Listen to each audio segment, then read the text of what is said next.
আল্লাহ রাব্বুল আলামিন বলে দিয়েছেন যালিকাল কিতাবু লা রাইবা ফীহি।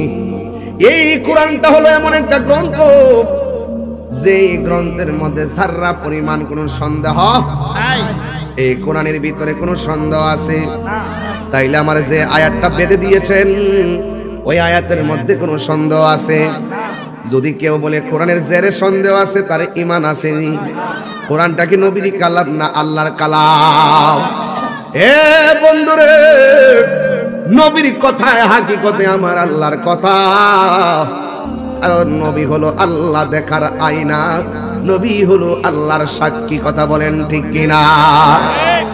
ওই আল্লাহ রাব্বুল আলামিন সূরা দুহার 55 নম্বর আয়াতের মধ্যে আল্লাহ বলেছেন মিনহা খালাকনাকুম ওয়া ফিহা নুঈদুকুম ওয়া মিনহা নুখরিজুকুম তারাতান উখরা। আরে বান্দা, ইতিহাস তো জানেন আপনারা। আল্লাহ বলতেছেন এই মাটি থেকেই তোমাকে সৃষ্টি করা হয়েছে, এই মাটিতেই তোমাকে দাফন করা হবে। কোরআনের আয়াত শুধুমাত্র অর্থ তুলতে সাবধানতা লাগবে। মিনহা মানে মাটি থেকে, খালাকনাকুম তোমাদেরকে সৃষ্টি করা হয়েছে, করেছি। এখানে একমাত্র আমি আপনাকে আল্লাহ মাটি থেকে বানাই নাই। আমি আপনি হলাম এক ফোঁটা পানি থেকে তৈরি। এক ফোঁটা পানিটাকে আমার আল্লাহ রক্তের ফোঁটা বানাইছে, রক্তের ফোঁটাটাকে আমার আল্লাহ গোশত বানাইছে। গোশতটারে ধীরে ধীরে বড় করে ভিতরে রড ঢুকাইছে, মানে হাড্ডি ঢুকাইয়া বডিটারে শক্তিশালী বানাইছে। এরপরে আল্লাহ বডির ভিতরে রূহ ঢুকাইয়া দিছে। ও বন্ধুরে, অথচ আল্লাহর কোরআন কয় মিনহা খালাকনাকুম, তোমাদেরকে মাটি থেকে সৃষ্টি করা হয়েছে। এখানে এই মাটি থেকে সৃষ্টি করা হয়েছে, তাফসীর খুলে দেখেন এই মাটি থেকে মানে আদম আলাইহিস সালামকে সৃষ্টি করা হয়েছে। আমরা আদমের সন্তান, এই জন্য আমার আল্লাহ রাব্বুল আলামিন এখানে মিনহা খালাকনাকুম মানে আদম আলাইহিস সালাম। একমাত্র পৃথিবীতে একজন নবী মাটি থেকে সৃষ্টি হয়েছে, ওই নবীর নাম হলো হযরতে আদম আলাইহিস সালাম। আর কোন নবীকে আল্লাহ মাটি থেকে সৃষ্টি করে নাই। ঈসা নবী হলো জিবরাইল আলাইহিস সালামের ফুৎকার। আদম নবীর আব্বাও নাই, আদম নবীর আম্মাও নাই, মা হাওয়ার আব্বাও নাই, মা হাওয়ার আম্মাও নাই। আমার আব্বাও আছে, আমার মাও আছে। এর দ্বারা প্রমাণ হয়ে গেল আমার আল্লাহ মা বাপ ছাড়াও পারে, আবার বাপ ছাড়াও শুধুমাত্র পারে, আবার বাপ মা দিয়াও পারে। এই জন্য যুবক যারা বলে মানুষের ঘর মানুষ হয়, তাইলে আমি বলতাম চাই বিবি মরিয়মের স্বামীর নাম কি? বলতে পারবেন না। স্বামী ছাড়া আমার আল্লাহ তার পেটের মধ্যে সন্তান দিছে। জোরে জোরে কি সুবহানাল্লাহ বলা যাবে না? এই পৃথিবীর মধ্যে দুইটা নারী সন্তান পেটের মধ্যে রাইখা হাকিকতে অনেক খেলা দেখাইছে। এক নম্বর হলো আব্দুল কাদের জিলানী, দুই নম্বর হলো হযরতে ঈসা আলাইহিস সালাম। যখন তারা মার পেটের ভিতরে ছিল, ঈসা নবী মার সঙ্গে কথা বলতেন শুয়া শুয়া, পেটের ভিতর দিকে কথা কইতেন। মরিয়মও কথা বলতেন। মরিয়ম যদি জিগাইতো বাবা পেটের ভিতরে কেমন আছো, সন্তান পেট থেকে বইতো আলহামদুলিল্লাহ ভালো আছি।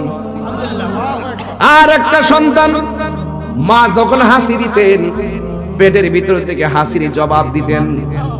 ওই মায়ের নাম হলো ফাতেমা। আর ফাতেমার পেটের ভিতরে সন্তানটার নাম হলো হযরতে আব্দুল কাদের জিলানী। আর জোরে জোরে কোন আল্লাহু আকবার। তো আল্লাহ বলছেন মিনহা খালাকনাকুম, এই মাটি থেকেই তোমাকে সৃষ্টি করা হয়েছে। এখানে এই যা উদ্দেশ্য হলো আদম আলাইহিস সালাম। আল্লাহ ডাক দিয়া বলছেন ও জিবরাইল, জমিনের মধ্যে যাও, যাইয়া মাটি নিয়ে আসো। জিবরাইল আলাইহিস সালাম জমিনের মধ্যে আসছে। জমিন বলে জিবরাইল রে মাটি দিতাম না, এই মাটি দিয়া বান্দা বানাইবো। এই বান্দা আমি মাটির বুকের মধ্যে হাঁটতে হাঁটতে আল্লাহর সঙ্গে নাফরমানি করব, এটা আমি মানতে পারবো না। এই জিবরাইল আলাইহিস সালাম মাটির কান্না দেখা চলে গেছে। এবার আমার আল্লাহ মিকাইল আলাইহিস সালাম রে পাঠাইছে। মিকাইল আলাইহিস সালাম মাটির কান্না দেখা মায়া লেগে গেছে। এবার আমার আল্লাহ ইসরাফিল আলাইহিস সালামকে পাঠাইছে। তখন জমিনের মধ্যে একজন মানুষ নাই, শুধু মাটি। সুবহানাল্লাহ। ইসরাফিল আলাইহিস সালাম যেই মাত্র মাটি নিতে আসছে, মাটি ডাক দিয়ে বলে না দিতাম না রে, জমিনের মধ্যে প্রতিনিধি পাঠাইবো। এর আগে আল্লাহ জিন পাঠাইছে, জিন দেখছি কেমনে আল্লাহর সঙ্গে নাফরমানি করছে। এই মাটি দিয়ে আবার প্রতিনিধি পাঠাইলে ওই প্রতিনিধিগুলো আল্লাহর সঙ্গে নাফরমানি করলে আমি মাটি মেনে নিতে পারবো না। এবার আল্লাহ কয় আজরাইল তুমি যাও মাটি নিয়ে আসো। আজরাইল আলাইহিস সালাম আসলেন। মাটি ডাক দিয়া কয় আজরাইল রে, জিব্রাইল ফিরে গেছে, মিকাইল ফিরে গেছে, ইসরাফিল ফিরে গেছে, তুমিও ফিরে যাও। আজরাইল কয় না না, আল্লাহ বলছেন মাটি নিতে হবে, আমাকে নিতে হবে। মাটির বুকের মধ্যে একটা খামসি মারছে, এক মুষ্টি খামসি সমান সমান 70 মণ। আজরাইলটা কি ছিল না বড়? এক মুষ্টি মাটি যদি 70 মণ কিংবা 40 মণ হয়, এবার বুঝেন না আজরাইলটা যে আইসা গেছে কি এলাকা? কৃষ্ণপুর যায় গেছে। বুঝছেন নি ঘরের মধ্যে কেমনে ঢুকলো অত বড় আজরাইল, যার মাথার মধ্যে 7 সমুদ্র 13 নদীর পানি ডাইলা দিলে 1 ফোঁটা পানিও জমিনে পড়বে না। কৃষ্ণপুর ছোট্ট ঘরের মধ্যে এত বড় আজরাইল ঢুকাইছে কে? আরো জোরে বলেন না কে? বন্ধুরে আমার, ও আমার কৃষ্ণপুরের বাবা, ও আদমপুরের বাবা জিরা গো, ও চুনারো ঘাটের বাবারা, বিষয়টা দিছে বড় লম্বা। যেহেতু আমি আয়াত পড়তেছি না বুঝাইয়া গেলে আপনারা বলবেন পাগলামি করে গেছি গা। তাহিরি পাগলামি করে না, জানটা দিয়া লুটাইয়া প্রেম ঢাইলা দেওয়ার চেষ্টা করে। এইগুলো অনেক মানুষের সহ্য হয় না, কথা কোন ঠিক কিনা? আল্লাহ ডাক দিয়ে কয় আজরাইল, ও আজরাইল। জিব্রাইল ফিরে আইছে, মিকাইল ফিরে আসছে, ইসরাফিল ফিরে আসছে, তুমি দেখো মাটি নিয়ে আইছো। আজরাইলে বলে আল্লাহ মাটির কান্না চাইতে আপনার হুকুমটাই আমার কাছে সব চাইতে বড়। আল্লাহ বলে আজরাইল এই মাটি দিয়ে কিয়ামত পর্যন্ত যত মানুষ, ওই প্রতিনিধি যাওয়ার পরে যত মানুষ জন্ম হবে, মাটির কান্না তোমার মন গলাইতে পারে নাই। ওই মানুষের রূহটা কবজ করবা, ডানে আপনজন বামে আপনজন থাকবে, তোমার মন গলাইতে পারবে না। তুমি আমার হুকুম পালন করার দায়িত্বটা আমি আল্লাহ তোমার দায়িত্ব দিলাম। সব মানুষের রূহ কবজ করার দায়িত্ব আমি আল্লাহ তুমি আজরাইলকে দিয়া দিলাম। আল্লাহু আকবার। এবার আল্লাহ বলে ফেরেশতারা রে আদম বানা। কি বানা? আদম বানা। ফেরেশতারা পায়ের তলা থেকে গলা পর্যন্ত বানাইয়া যেই মাত্র গলার উপরে ধরবা আল্লাহ কয় কিফ, থামো।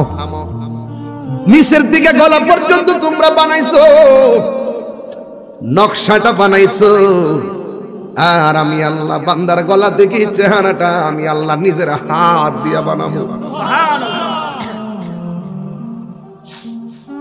আল্লাহ রাব্বুল আলামিন কুদরতি হাত দিয়া খলাকুতু বিয়াদাইয়া, আল্লাহ রাব্বুল আলামিন নিজের হাত দিয়া বান্দার চেহারাটা বানাইছে। আমার পাশে হুজুর বসা, আমার পাশে হাবিব ভাই বসা, আমার বাবার নাম যে কি জানি না, হ্যাঁ নূর তালুকদার সব বসা। দেখেন বয়সের তালে এক একজনের বডি স্ট্রাকচার এক এক রকম হয়ে গেছে। ওনার বয়স একটু বেশি, ওনার নমুনাটা এমন হয়ে গেছে। এরপর আমার ভাইজান এমন হয়ে গেছে, আমি এমন হয়ে গেছি, ভাইজান এমন হয়ে গেছে। এই দেখেন ওনার নাক আছে, আমারও আছে, ওনার চোখ আছে, তালুকদার সাহেবের চোখ আছে। একটা চামড়ার সঙ্গে আরেকটা চামড়া মিলে না, একটা নাকের সঙ্গে আরেকটা নাক মিলে না, একটা চোখের সঙ্গে আরেকটা চোখ মিলে না, একটা টুটের সঙ্গে আরেকটা টুট মিলে না রে বন্ধু। আল্লাহ বলে বান্দা আমি আল্লাহ তোরে বড় মায়া কইরা বানাইছি।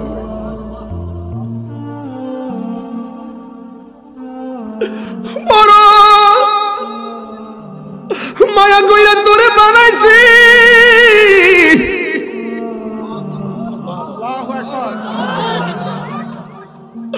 বানাইছি আমি আল্লাহ তোরে। ও যুবক, কেন তাহিরি তোমাদের সামনে ওয়াজটা কোরআন হাতে নিয়ে করতেছে? এমন ভাবে বানাইছে কিয়ামত পর্যন্ত যত মানুষ আসবে, বুঝছেন নি বাঁশি আল্লাহ কত ধরনের বানাইছে। তাহিরি সুর দিলে কয় তাহিরি সুর, জালালি সুর দিলে কয় জালালি সুর। এতগুলা মানুষ এখানে আসছে, ঘরের মধ্যে 5টা পোলার কণ্ঠ 5 রকম। এই বাঁশিগুলা বানাইছে কে? আল্লাহ। বান্দা আপনি এত দূরে যান কেন? আগে নিজেরে চিনেন। ও বান্দা, এখানে যতগুলা মানুষ আসছি সবগুলো মানুষের কণ্ঠ এক এক রকম, চেহারা এক এক রকম, সাইজও এক এক রকম, কিন্তু সব মানুষগুলোরে বানাইছে কে? আল্লাহ বলে আমি তোরে বানাইছি। দেখেন এই গলা থেকে সব হিসাব কিতাব। আল্লাহকে ডাকার জন্য, শোনার জন্য আল্লাহ কান দিছে, মুখটা দিছে বলার জন্য, চোখ 2টা দিছে সুখ দেখার জন্য। মুখটা বন্ধ হয়ে গেলে নাক দিয়া শ্বাস ফালান, নাকটা বন্ধ হয়ে গেলে মুখ দিয়া শ্বাস ফালান। এই জায়গার মধ্যে একটা কপাল দিছে। আল্লাহ বলে বান্দারে তোরা গুনাহ করবি আমি আল্লাহ জানি। যখন বুজ্জা ফালায়া কপালটারে জমিনে লাগায়া আমি আল্লাহর কাছে মাফ চাইবি আর বলবি গাফুরুর রহিম, নাম তোমার আল্লাহ হো আল্লাহ। এই দিন নাম করে বলেন আল্লাহ গাফুরুর রহিম, আল্লাহ হো আল্লাহ। একবারে কবরবাসী খুশি হবে, বলেন গাফুরুর রহিম আল্লাহ হো আল্লাহ।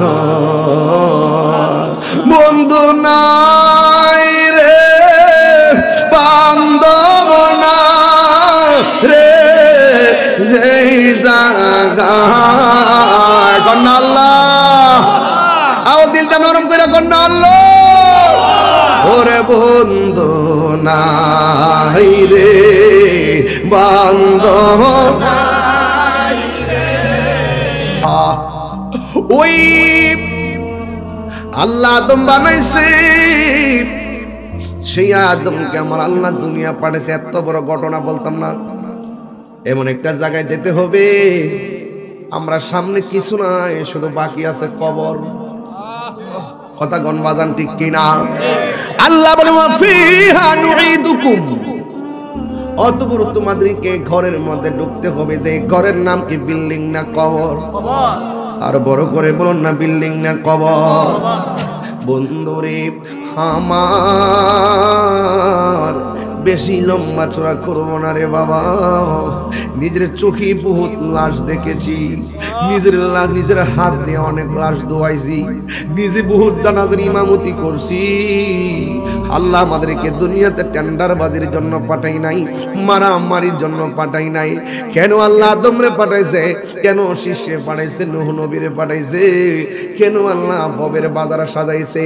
এ বন্ধুরি, আল্লাহ রাব্বুল আলামিন একটা মাত্র কারণে আমাদেরকে পাঠাইছে। আল্লাহ রাব্বুল আলামিন কোরআনের মধ্যে বলে দিয়েছেন, ওয়ামা খালাকুতুল জিন্না ওয়াল ইনসা ইল্লা লিয়াবুদুন।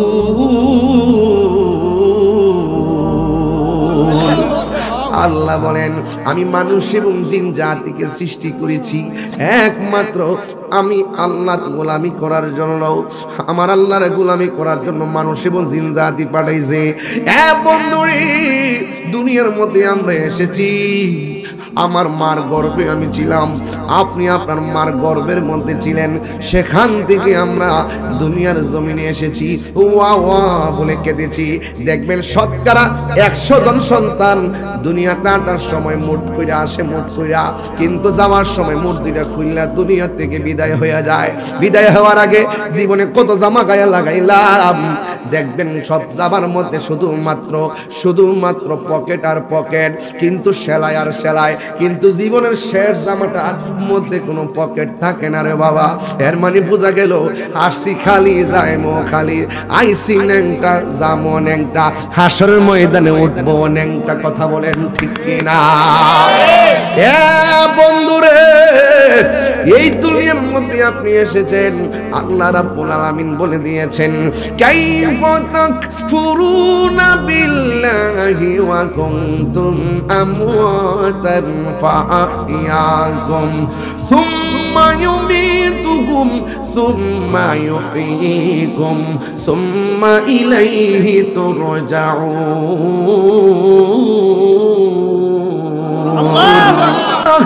তোমরা কেমন করি আমি আল্লাহকে অস্বীকার করছো?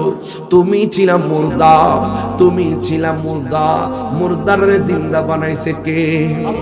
পানির ফুটা কি কথা বলতে পারে? রক্তের ফুটা কি কথা বলতে পারে? গোশতের টুকরা কি কথা বলতে পারে? হাত দিয়েও কথা বলতে পারে না। যেমন আমার বডিটা এত বড়, আমি কথা বলতে পারি না কেন?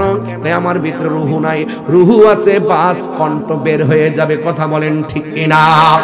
আল্লাহ বলে তুমি তো ছিলে মুর্দা, আমি আল্লাহ তোমারে জীবন দিয়েছি।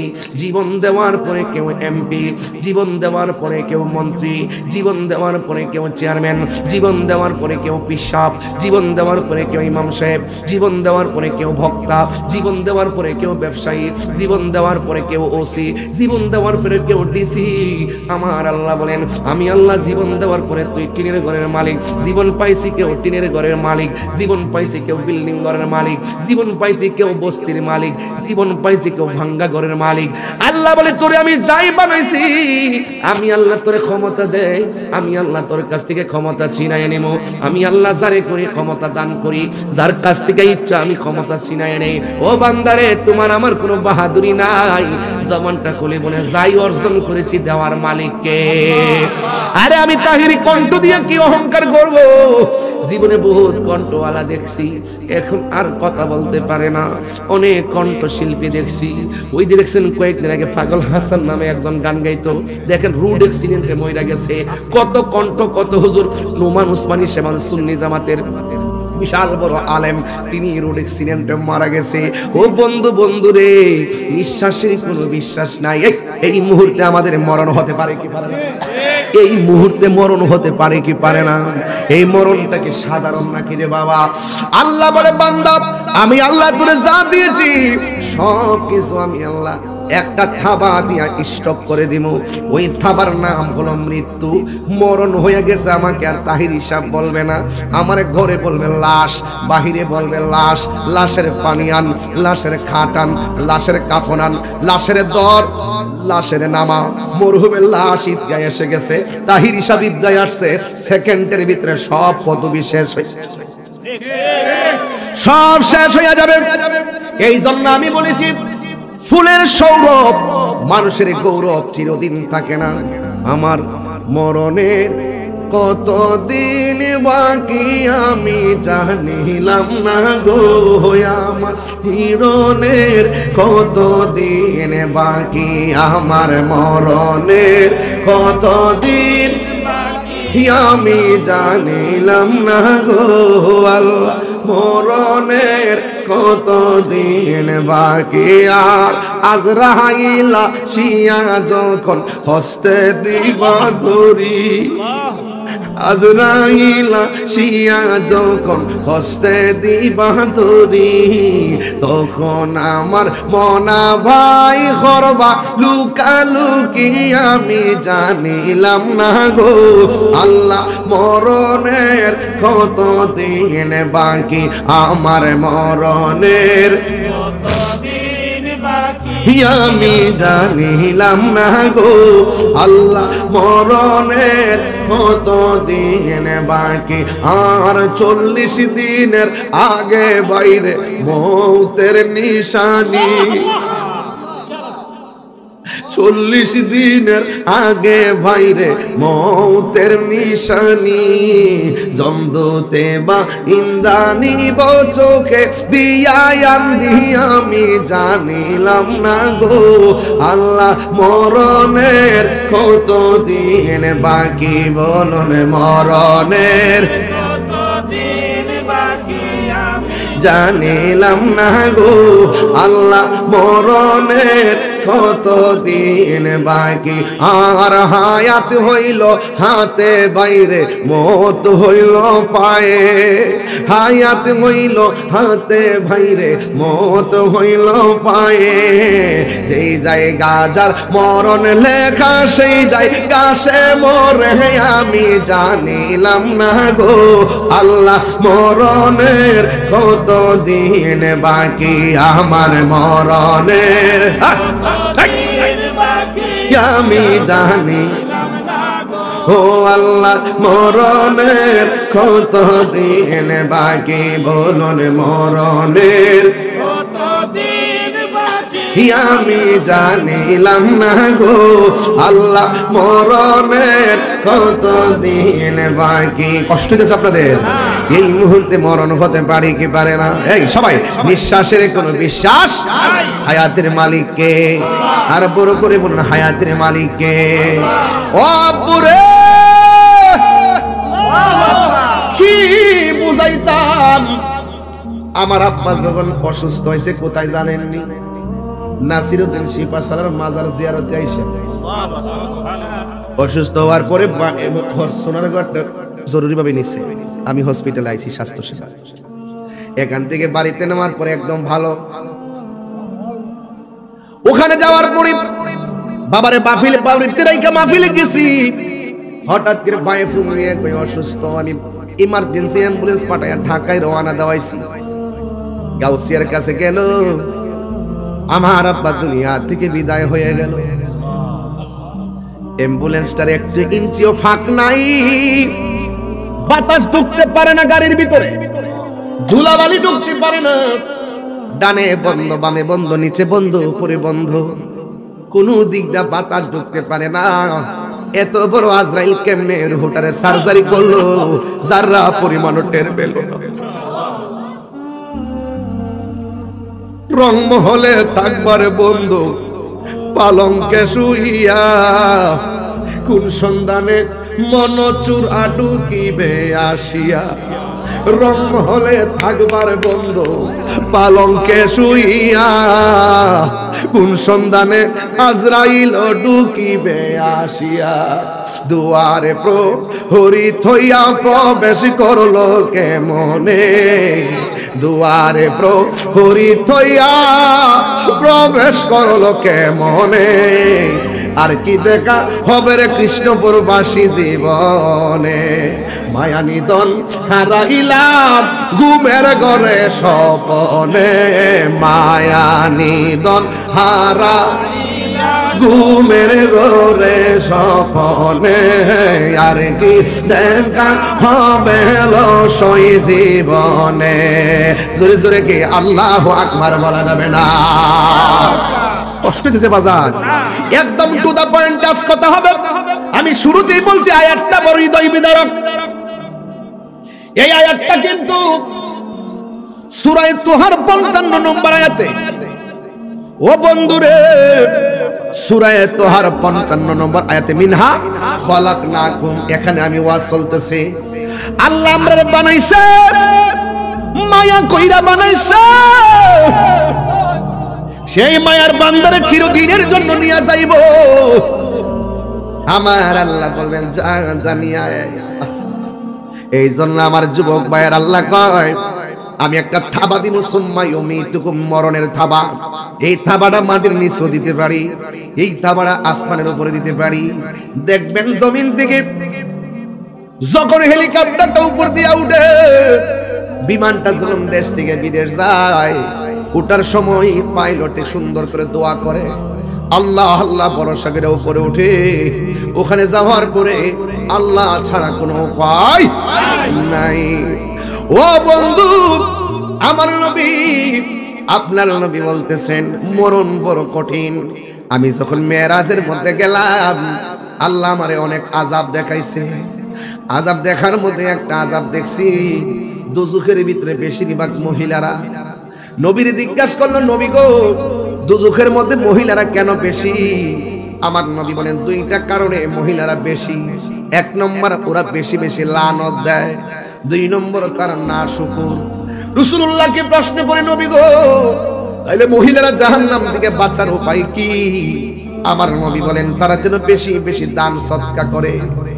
আর আমার নবী বলেন আমি বেহেশতের মধ্যে গিয়েছি, বেহেশতে যাওয়ার পরে দেখলাম যে রুমের মধ্যে ঢুকি, ওই রুমের মধ্যে হযরতে বেলালের পায়ের আওয়াজ শোনা যায়। আমার আল্লাহ আমার অনেক আযাব দেখাইছে, সব চাইতে বড় কঠিন আযাব দেখছি কবরের আযাব। কারণ এই কবরটা হলো আখিরাতের প্রথম মঞ্জিল। নবীর একজন সাহাবী, কইতাম নি বাজার ঘটনা যাইতাম ইনশাআল্লাহ। নবীর একজন সাহাবী, যার নাম, যিনি আমার নবীর দুইটা মেয়েকে বিয়ে করেছেন। একজনের নাম হলো কুলসুম, আর একজনের নাম হলো রুকায়া। দুইজনকে বিয়ে করেছেন, যার উপাধি হলো যুন্নুরাইন, দুই নূরের অধিকারী, যাকে আমার নবীজি উপাধি দিয়েছেন গনি, যার উপাধি হলো গনি। যে 10 জন সাহাবীরে আমার নবী জান্নাতের টিকিট দিয়েছেন, ওই সাহাবীর মধ্যে সেই সাহাবীও একজন, যিনি হলেন জামিউল কুরআন, যিনি কুরআনকে একত্র করেছেন। ওনার নাম হলো হযরতে উসমান যুন্নুরাইন। এই উসমান যুন্নুরাইন মসজিদের মধ্যে গেলে মনটা ফুরফুরে থাকে, জিহাদের ময়দানে গেলে মনটা ফুরফুরে থাকে, বন্ধু বান্ধব নিয়ে বসলে মনটা ফুরফুরে থাকে। কিন্তু একটা জায়গায় গেলে উসমান যুন্নুরাইন চোখের পানি ফালায় কান্দে। ওই জায়গাটার নাম হলো কবর। সাহাবীরা ডাক দিয়া কই, উসমান গো, সব জায়গায় গেলে তুমি আনন্দিত, কিন্তু কবরের কাছে এসে কেন কান্দো? এবার উসমান যুন্নুরাইন বলেন, আমার নবী বলেছেন কবরটা হলো আখিরাতের প্রথম মঞ্জিল। এই কবরের আযাব বড় ভয়াবহ জায়গা। এই কবরে যে ধরা খায়া যাইব, হাসরের ময়দানে ধরা খায়া যাইব। এই কবরটার ভিতরে প্রশ্ন করা হবে কয়টা? আরো জোরে কোন না কয়টা? যে প্রশ্ন যে করা হবে রে বাবা, এই প্রশ্নের উত্তর দিতে না পারলে জাহান্নামের গালিটা চলে আসবে। আমার নবীর সাহাবী উসমান যুন্নুরাইন বলেন, আমি ওই কবরের উত্তর দিতে পারবো কি পারবো না, এই জন্য আমি চোখের পানি ফালায়া ফালায়া কান্দি। অথচ উসমান যুন্নুরাইন ছিল জান্নাত 10 জন সাহাবী, জান্নাতের 10 জনকে নবী টিকিট দিয়েছেন। এর মধ্যে একজন হলো হযরতে উসমান যুন্নুরাইন। কথা বলেন ঠিক কিনা? ওই উসমান যুন্নুরাইন যদি কবর আযাবের কথা চিন্তা কইরা চোখের পানি ফালায়া ফালায়া কাঁদতে পারে গো, তাইলে আমরা সবাই চোখের পানি ফালাইবার দরকার আছে না নাই? একটু খেয়াল করে দেখেন, আমি কবর ওয়াজ করি, কিছু কিছু পোলাপান উঠতে যায়, ওরার মনে হয় মরার কোনো ভয় নাই। আরে ভাই, তুই যাস কি লাইগা? তোমার মা তো কবর থেকে কইতাছে, তোমার দাদা কবর থেকে বলতেছে, ও কৃষ্ণপুরের মাহফিলের মানুষ, ও সন্তান তুই আমার লাগে দোয়া কর, ও নাতি তুই আমার লাগে দোয়া কর, ও স্বামী আপনি আমার জন্য দোয়া করেন, ও বাবা আপনি আমার জন্য দোয়া করেন। আপনি বাড়িতে যান কেন? বাড়িটা কিন্তু সুবিধাজনক না, মাঝে মাঝে কিন্তু শয়তান আপনাকে ধোঁকা দিতে পারে। এই বাড়ি তোমার আসল বাড়ি নয়, আসল বাড়ির নাম হলো গোরস্থান। কথা কোন ঠিক কিনা? হারিয়ে যাব একদিন আমি, রবনায় ভুবন চিরদিন। বলো হারিয়ে যাব রবনায় ভুবন চিরদিন। ক্ষমা করে দিও তোমরা আমায়, বলো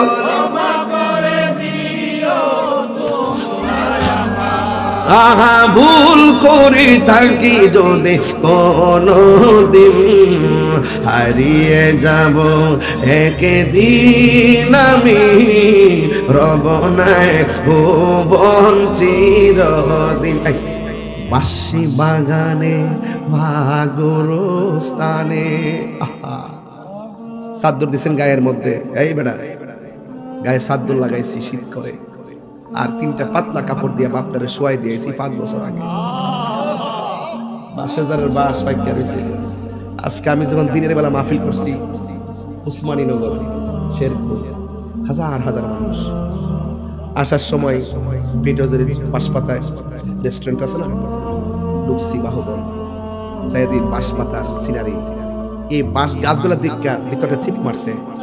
বাসে বাগানে বা গরুস্থানে হয়তো দিবে মোরে কবর, তোমরা আমায় যাবে বলে রাখবে। লোকটার কিছু আছে, আমরা কোন আল্লাহ কন্যা আল্লাহ আও বাপ মা কবর আসিনিও, একটু চেহারাটা মুখটা জানেন না, আও দাদার চেহারাটা ভুলে যেতেছেন গা, চেহারাটা চোখের মধ্যে আনেন না, আও ভাইয়ের চেহারাটা ভুলে যেতেছেন গা, বাপের চেহারাটা ভুলে যেতেছেন গা, চেহারাটা চোখে বাসায় কন্যা আল্লাহ আল্লাহ। আমার আব্বা আমার গুনাহ মাফ করে দাও, আমিন কন্যা কেন আর জোরে করে আমিন।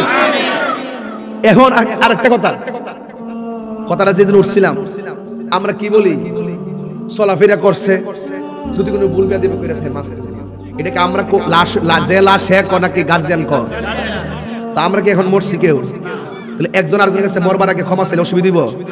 যদি কারো কষ্ট দিয়া থাকেন আল্লাহর রাস্তায় ক্ষমা চাইলেন, যদি ঋণগ্রস্ত থাকেন ঋণটা পরিশোধ করে নেন, যদি চুরি করে থাকেন ক্ষমা চাই নিয়ে, যদি কারো আঘাত দিয়া থাকেন ক্ষমা চাই নিয়ে, কারণ যে কোনো মুহূর্তে আজরাইল আসলে ক্ষমার সুযোগ পাবেন না, ক্ষমার সুযোগ পাবেন না। এই জন্য আমি গজল লাগাইছি। আপনার তাহলে মুখটা সুরটা মিলাইছেন, হাকিকত তো ডুব দেন নাই। কইতাম নি কথাটা, হারিয়ে যাব একদিন আমি এ রবনায় ভুবন চিরদিন, বলো হারিয়ে যাব একদিন আমি এ রবনায় ভুবন চিরদিন। এই যে ক্ষমা করে দিও তোমরা আমায়, বলো তোমরা আমার ভুল করে থাকি যদি কোনো দিন, হারিয়ে যাব হেকে আর চিরদিন। এই জন্য ক্ষমার চাই নিছি আজকে। জিন্দা থাকতে আমার ক্ষমা আরেকবার চাওয়ার দরকার নাই। জিন্দা থাকতে আজকে আমরা কৃষ্ণপুরের মানুষ, গাতাবলার মানুষ, আদমপুরের মানুষ, সোনারগাঁয়ের মানুষ, বিরাশির মানুষ, এরপরে আরো আছে না নালমুখ সহ যত এলাকার মানুষ আসছে, আমরা এখানে আসছি না আজকে, একজন আরেকজন আছে ক্ষমা চাই নিছি। একটা সত্যিকার কোন একটা আল্লাহ রাসূল সাক্ষী রেখে কোন আজকে থেকে আমরা কেউ কাহার প্রতি কোনো অভিযোগ, সবাই যত দোষ ত্রুটি আছে সব আল্লাহ আপনি মাফ করেন, আল্লাহ আপনি মাফ করেন, আল্লাহ আপনি মাফ করেন। দেখবেন পবিত্র হয়ে বাড়ি যাবেন, কেন জানেন 40 জন লোক যেখানে নবীর কথা শুনে ওখানে একজন আল্লাহর ওলি থাকে, আর ওই ওলির উসিলায় দোয়া কবুল হয়। মারহাবা কর। গভীর মনোযোগ, কানের মাসিও লড়াবেন না, খবরদার। আমার নবী আপনার নবী বলেন মানুষের মরণের সময় হাড্ডিগুলা ঠাস ঠাস করে খুলে যায়। জীবন্ত বকরির শরীর থেকে চামড়া তুললে বকরির যেমন কষ্ট হয়, আমার নবী বলেন মরণের আগে সাকরাতুল মউতের একটা কষ্ট আছে। সাকরাতুল মউত বুঝেননি? মরার আগে যে তুফানটা শুরু হয়, মউতের তুফান, মউতের আমারি মউতের নিদান, আমারি মউতের নিদান, থাকিও নবী গো আমার সামনে, দেখিব আপনাকে আপন নয়নে, দেখিব নয়নে ইয়া রাসূলুল্লাহ, লা ইয়া রাসূলুল্লাহ, লা পাইয়াছি হাদিসে দেখিলে আপনাকে জীবনের গুনাহ জড়িয়া পড়ে, পাইয়াছি হাদিসে দেখিলে জীবন গুনাহ জড়িয়া পড়ে, দিবেন গো দেখা দয়া করিয়া, দিবেন গো দয়া করিয়া ইয়া রাসূলুল্লাহ, আজকে আমার যুবকদেরকে এত ভালো লাগতেছে, মুরব্বীদেরকে আরো ভালো লাগতেছে। বলেন ইয়া রাসূলুল্লাহ বাল্লা ইয়া রাসূলুল্লাহ। একটা জবানও বন্ধ রাখবেন না। মোহাম্মদে মায়ার শরী বলুন সুবহানাল্লাহ। সবাই আমার সাথে বিনায়া বিনায়া টান দেন। বন্ধুরা রে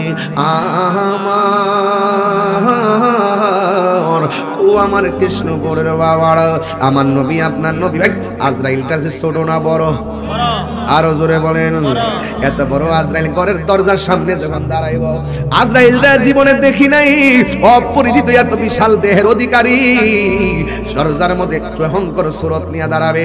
রক্তগুলা পানি পানি হয়ে যাবে, রগের রগগুলা টাস টাস করে ছিঁড়ে যাবে, হাড্ডিগুলা খুলে যাবে। দেখবেন মানুষ মারা যাওয়ার পরে কয়েক ইঞ্চি লম্বা হয়ে যায়, তার গিরাগুলো সাইরা দে, শরীরটা সাইরা দে। ও বন্ধুরে, ওই মুহূর্তে আজরাইলের থাবাটা দেখা মানুষ এমন তৃষ্ণার্ত হয়ে যাবে, তার মুখের ভিতরে 7 সমুদ্র 13 নদীর পানি ডাইলা দিলেও পানি তৃষ্ণা মিটবে না গো, এমন ভাবে আজরাইলের দাও মারবে।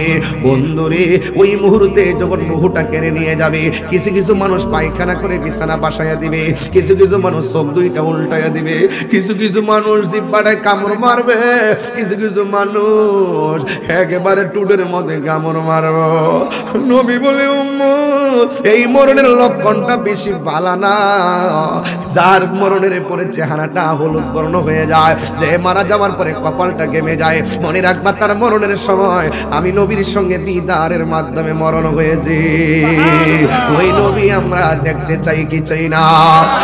বন্ধুরে, আমার নবী আপনার নবী বলেন, আর যদি ইমানদার হতে পারো, নবী ওয়ালা হতে পারো, আল্লাহ ওয়ালা হতে পারো, ইমানদার হতে পারো, আমল ওয়ালা হতে পারো, ইনসাফ ওয়ালা হতে পারো, আজরাইল বন্ধুর মতন দরজার মধ্যে আসবে, আয়েশা তোমারে সালাম দিব, মাথার পাশে গিয়া বসবে, আর মাথার মধ্যে আঙ্গুল দিয়া আশ্রয়া দিয়া কানের মধ্যে মুখটা লাগাইয়া বলবে, হে আল্লাহর বান্দা, আল্লাহ আমার পাঠাইছে তোমার রূহটারে সার্জারি করার জন্য, তুমি কি বলো? এবার ইমানদার বলবে, আজরাইল এটার জন্যই তো আমি বৈশা রয়েছি, তাড়াতাড়ি আমার রূহটারে বাইরে করে লইয়া যাও, আমার আল্লাহর সঙ্গে আর নবীর সঙ্গে দিদারের জন্য মনটা পাগল পাগল হইয়া রয়েছে। এইভাবে ইমানদাররা প্রেজেন্টেশন করবে।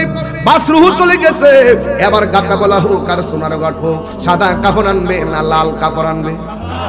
আরো জোরে গন, সাউন্ডটা তুলে দেন। লাল কাপড় আনবে না সাদা কাপড় আনবে? জীবনে কত বক্তা ওয়াজ করছে, লাল কাপড়, নীল কাপড়, হলুদ কাপড়, এতগুলা কাপড় থাকার পরেও কোনো কাপড় দিয়া তোমার বাইন্ডিং করবে না, সাদা কাফন দিয়া কেন আমার লাশটা দাফন করে, এই কথা দিয়ে কোনো মৌলবী কয় না। আবার তোমাকে এতগুলা পানি থাকার পরে গরম জল দিব, আম পাতা জাম পাতা থাকার পরেও কেন বড়ই পাতার গরম জল করবে, বড়ই পাতাটা কেন দিবি, এই কথাটা কেউ কয় না। ও বন্ধুরে, গোসল করার সময় নাক দিয়া তুলা ঢুকানি, আর জোরে কোন ঢুকাইনি? কয় কেন ঢুকাই জানোনি? কয় নাক দিয়া যেন পানি না ঢুকে, কানের মধ্যে তোলা ঢুকাইনি, কয় কান দিয়া যেন পানি না ঢুকে, ওই কসকু সামান দিয়া এমন আতরুলুবান সুরমা লাগাইয়া এমন ভাবে তোমারে গোসলটা করাইব, একেবারে আদর করে করে গোসলটা করাইয়া সুন্দর করে আপনাকে কাফনের কাপড়টা পরাইব। আজকে দুনিয়ার জমিনে গোসল করাইবার নিয়ম কারণ অনেকে জানে না, কাফনটা কেমনে কাটবো সেটাও জানে না, আর নিজের বাপের জানাজানা নিজে করার ক্ষমতা রাখে না, এর সাইতে কপাল ভরা আর কিছু হতে পারে না রে বাবা। বন্ধুরে, আমার নবী আপনার নবী রাহমাতুল লিল আলামিন বলেন, যখন তারে গোসলটা দিব, সাইডটা পর্দা চারদিকে টানাইয়া দিব, সাজিয়ে গো জিয়ে দে মোরে সজনে তোরা, সাজিয়ে গুজিয়ে দে মোরে, সাজিয়ে গুজিয়ে দে মোরে, হ্যাঁ সজনে তোরা, সাজিয়ে গুজিয়ে বড়ই পাতার শুয়ায়া মশারির তোলে, বড়ই পাতা গরম জলে,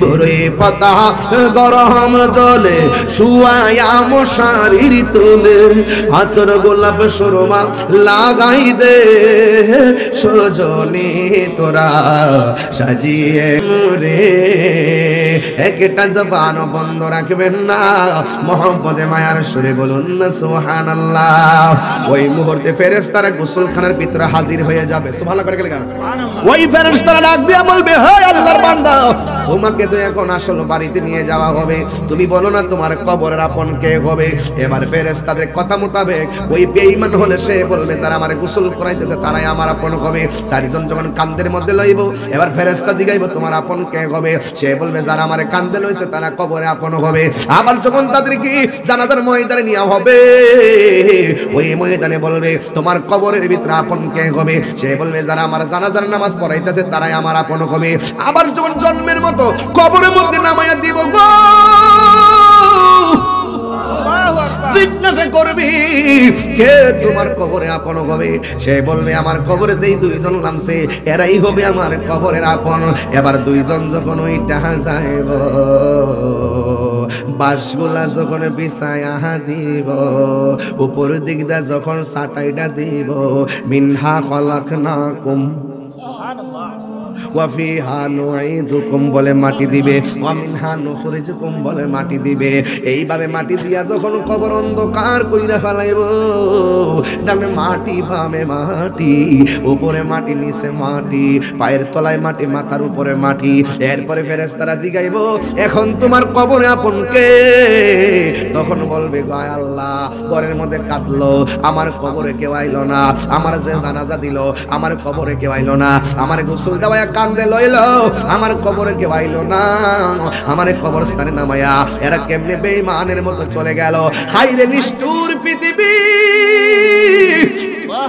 এত নিষ্ঠুর যদি হবে পৃথিবী তাইলে দুনিয়ার জন্য আমি মস্তাম না রে আর যদি ইমানদার হইতো ইমানদার বলবে আমার কবর ভিতরে যিনি আপন হবে তিনি আছে সোনার মদিনা জোরে জোরে কে আল্লাহু আকবার বলা যাবে না ওই ইমানদাররা কবরের মধ্যে যাইবে কবরের মধ্যে যাওয়ার পরে ফেরেশতা নামে দুইটা আমি বলি তিনটা ফেরেশতার প্রথম ফেরেশতা আইসা ভিতরে রুহটা দিয়া যাইব এমনি এবার এইভাবে যখন ঘুরে ঘুরে দেখবে আমি কই আইছি রে ও আসল জায়গা দিতে আইছি দেখেন বেঈমানরা কবরে গেলে অন্ধকার দেখে পাগল হয়ে যাবে আর ইমানদাররা বলবে আমি জায়গা মতো আসছি এখানে আমার মধুর মিলন হবে এই ইমানদাররা কবরে যাওয়ার পর দুইজন ফেরেশতা কবরে নামবে সালাম দিয়া উইঠা তার এমন করে বসাইয়া বলবে আমার রব্বুকা তোমার রব কে সে বলবে রব্বি আল্লাহ এরপরে বলবে ওয়ামা দীনুকা তোমার ধর্ম কি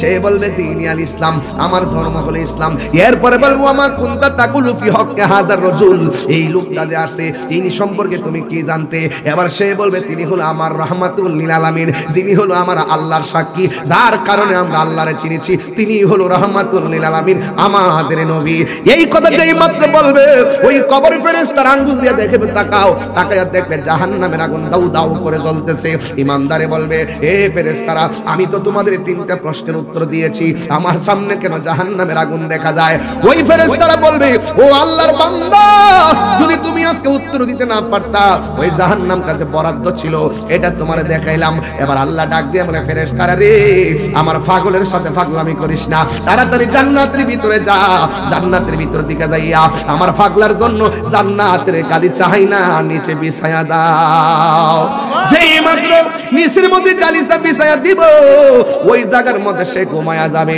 যখন শুয়া যাবে ওই মুহূর্তে ডান পাশ দিয়া সে তাকায়া দেখবে এত বড় একটা আলো দেখা যায় এবার জিজ্ঞাসা করবে আলো রে আমার কবরে কোনো দিকে ছিদ্র নাই তুমি কেমনে আমার কবরে ঢুকলা সে ডাক দিয়া বলবে আমি কোন দুনিয়ার কৃত্রিম আলো নয় আমি সূর্যের আলো নয় আমি চাঁদের আলো নয় আমি তোমার কবরের মধ্যে এসেছি আমি হইলাম তোমার দুনিয়ার নেক আমল আল্লাহ আমাকে আলো দেওয়ার জন্য কবরে পাঠাইছে বাম পাশ দিয়ে আরেকটা আলো জ্বলতেছে ওই আমারে তুমি চিনো না আমি হইলাম তোমার দুনিয়ার কোরআন তেলাওয়াত এরপরে দুই জায়গার আলো তারে আলো দিবি কবরের মধ্যে অন্ধকার নাই আল্লাহর পক্ষ থেকে বলবে ঘুমাও ঘুমাও এমন ঘুমায়া যাবে কোটি কোটি বছর ঘুমায়া থাকবে।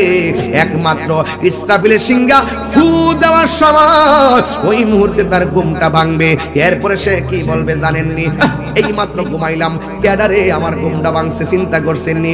কোটি কোটি বছর এক ঘুমে চলে গেছে, ইমানদারে কোনো টের পাই নাই। দেখছেননি মেরাজে যাওয়ার সময় আমার নবী উযু কইরা গেছে, আয়েশা দেখে ওজুর পানি গড়াইতাছে, শরীয়তের দৃষ্টিতে মনে হয় যেন 5 সেকেন্ড। আবার শিকলটা লড়াইয়া গেছে, আয়েশা দেখে শিকলটা লড়তেছে, শরীয়তের ভাষায় মনে হয় 5 সেকেন্ড, কিন্তু হাকিকতে 27 বছর আল্লাহ কাটায়া নিছে, কেউ টের পায় নাই। জোরে করে আল্লাহু আকবার।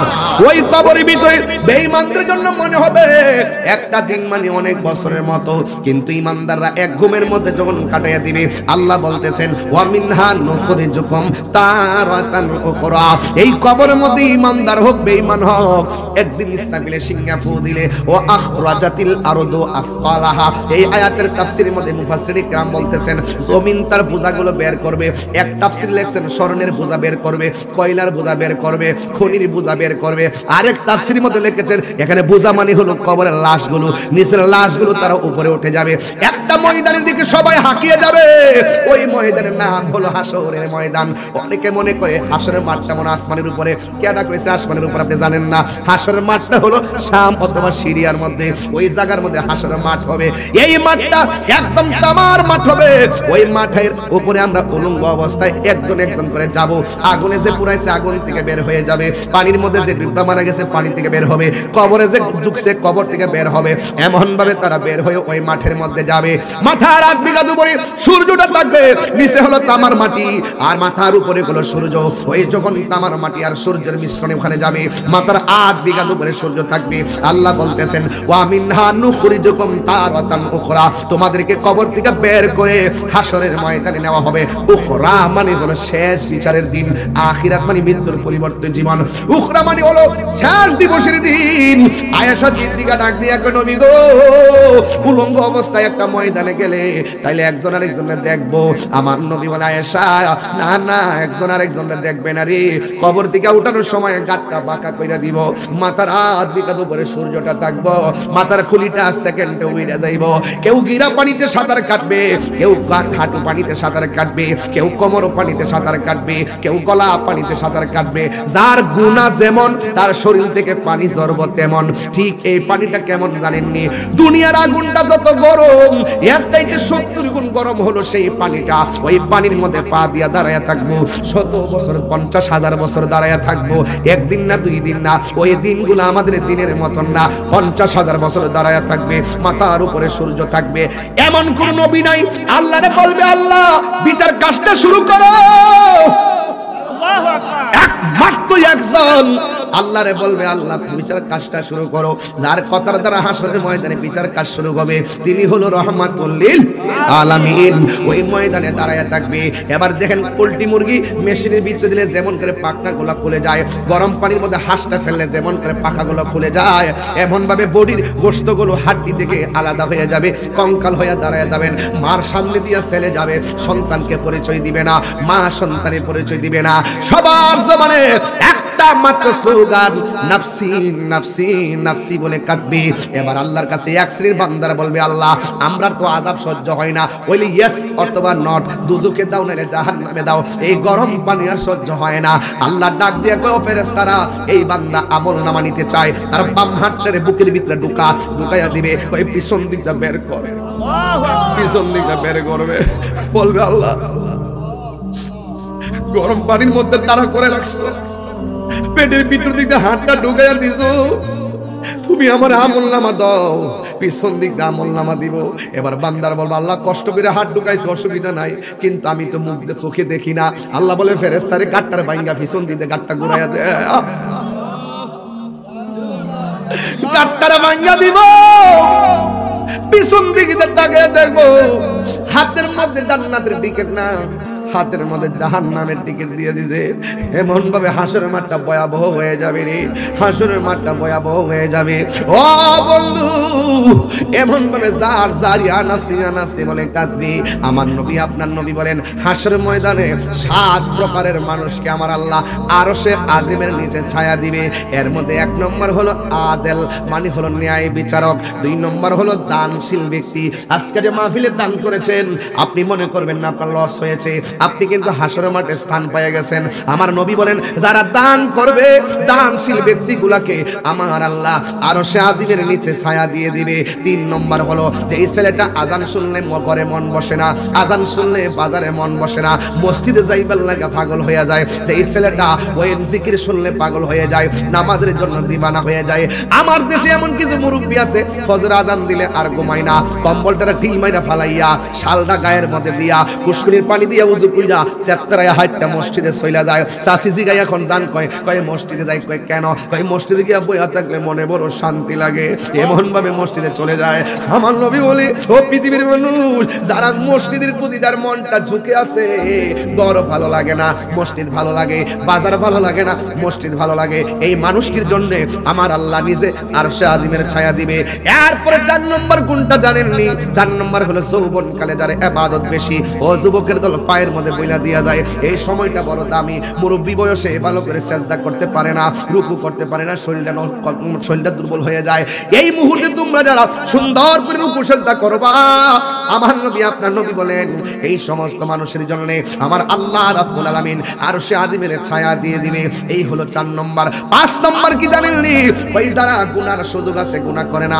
একটা মেয়েকে আমার পছন্দ হয়েছে, মেয়েটাকে আমি দেখলাম, দেখার পরে তারে প্রপোজ করলাম, প্রপোজ করার পরে তার একটা জংলাই নিলাম, জংলাই নেওয়ার পরে তার কাপড় চোপড় খুললা ফালাইলাম, খুললা ফালার পরে তার উপরে লাফায়া পড়লাম। ওই মুহূর্তে মেয়েটা বলতেছে বাইরে তুমি আমার নষ্ট করবা, আমারে তুমি ইউজ করবা, তুমি আল্লাহরে ডরাও। কিন্তু ওই মুহূর্তে ছেলেটা মেয়ের উপর দিকে দাঁড়ায় গেছে, গায়ের মধ্যে মেয়েটার জামা পরাইয়া দিছে, যেখান থেকে আনছে সেখানে তারা পৌঁছাইয়া দিছে। অথবা ধরেন একটা মদের বোতল দরজা লাগাইয়া দিলেন, জানালা লাগাইয়া দিলেন, ঘরের ভিতরে মদ পান করার সুযোগ আছে, মাও দেখবে না, বাপও দেখবে না, বন্ধু বান্ধব কেউ দেখবে না।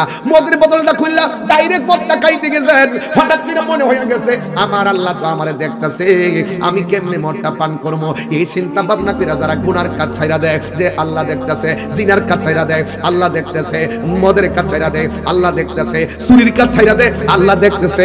আমার নবী আপনার নবী বলেন যাদের গুনাহ করার সুযোগ আছে এরপরও গুনাহ করে না, ওই সমস্ত ব্যক্তিদের জন্য আমার আল্লাহ রাব্বুল আলামিন আরশে আজিমের নিচে ছায়া দিয়ে দিবে। জোরে জোরে কি সুবহানাল্লাহ বলা যাবে না? এরপরে কোনটা জানেননি? এরপরে হলো আমি আপনাকে ভালোবাসবো নবীর জন্য, আমি আপনাকে ভালোবাসবো আল্লাহর জন্য। আমি যদি সুদ খাইতাম, গাঞ্জা খাইতাম, আমার দাওয়াত করতেন। আমি নবীর শান গাই, আমারে ভালোবাসেন, আপনারা নবীর শান শুনেন, আমি আপনাদেরকে ভালোবাসি। এই যে ভালোবাসাবাসি ফাঁকা যাবে না, এই ভালোবাসাবাসির কারণে আমরা ওলি আল্লাহকে ভালোবাসি, ওলি আল্লাহর নবীকে ভালোবাসে। আপনারা আমাকে ভালোবাসেন, আমি নবীরে ভালোবাসি, আপনারা নবীকে ভালোবাসেন, তাই আমি আপনাদেরকে ভালোবাসি।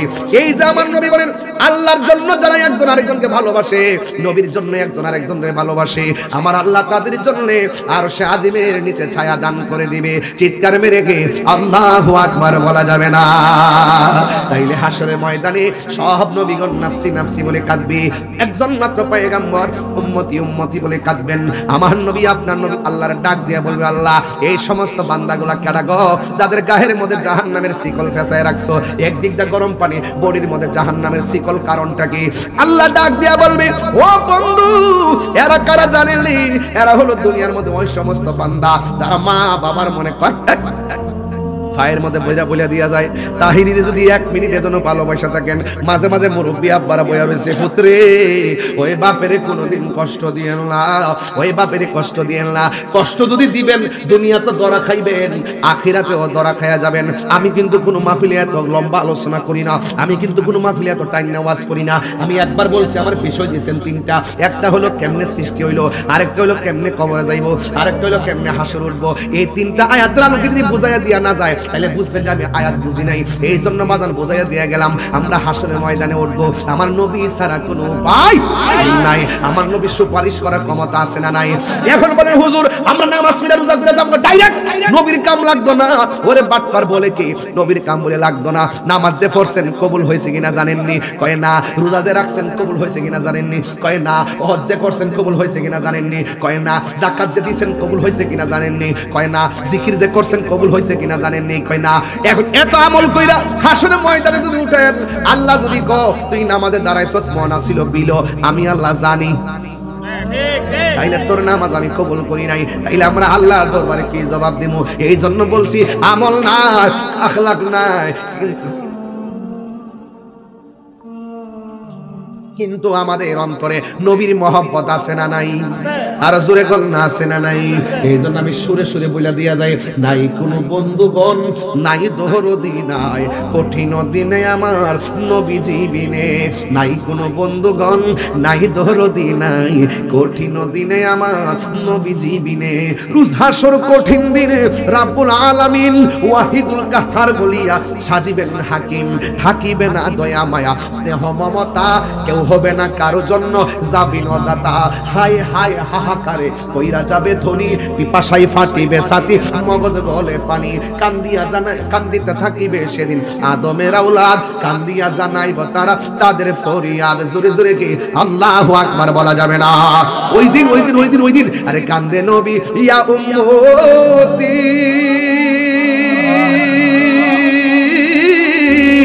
আমার উম্মতের কি হবে গতি গো।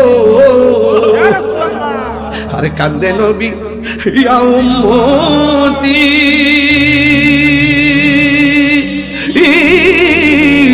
আমার উম্মতের কি হবে গতি গো। ওই উম্মতের জান্নাত দিয়া শান্তি দাও হাবিবের প্রাণ। রোজ হাসরে বুঝবেন সেদিন আমার নূর নবীজির শান, রোজ হাসরে বুঝবেন সেদিন নূর নবীজির শান। আল্লাহ বলে ও গো দোস্ত তোমারে দেখইয়া যারে খুশি তারে তুমি যাও না বেহেশতে লইয়া। নবরঙ্গের উদ্দরিয়া কি তামানি? আমরা যে গুনাহ করছি আল্লাহ জানে কি জানে না? আমরা যে গুনাহ করছি জানে কি জানে না? আমরা যে বদি করি জানে কি জানে না?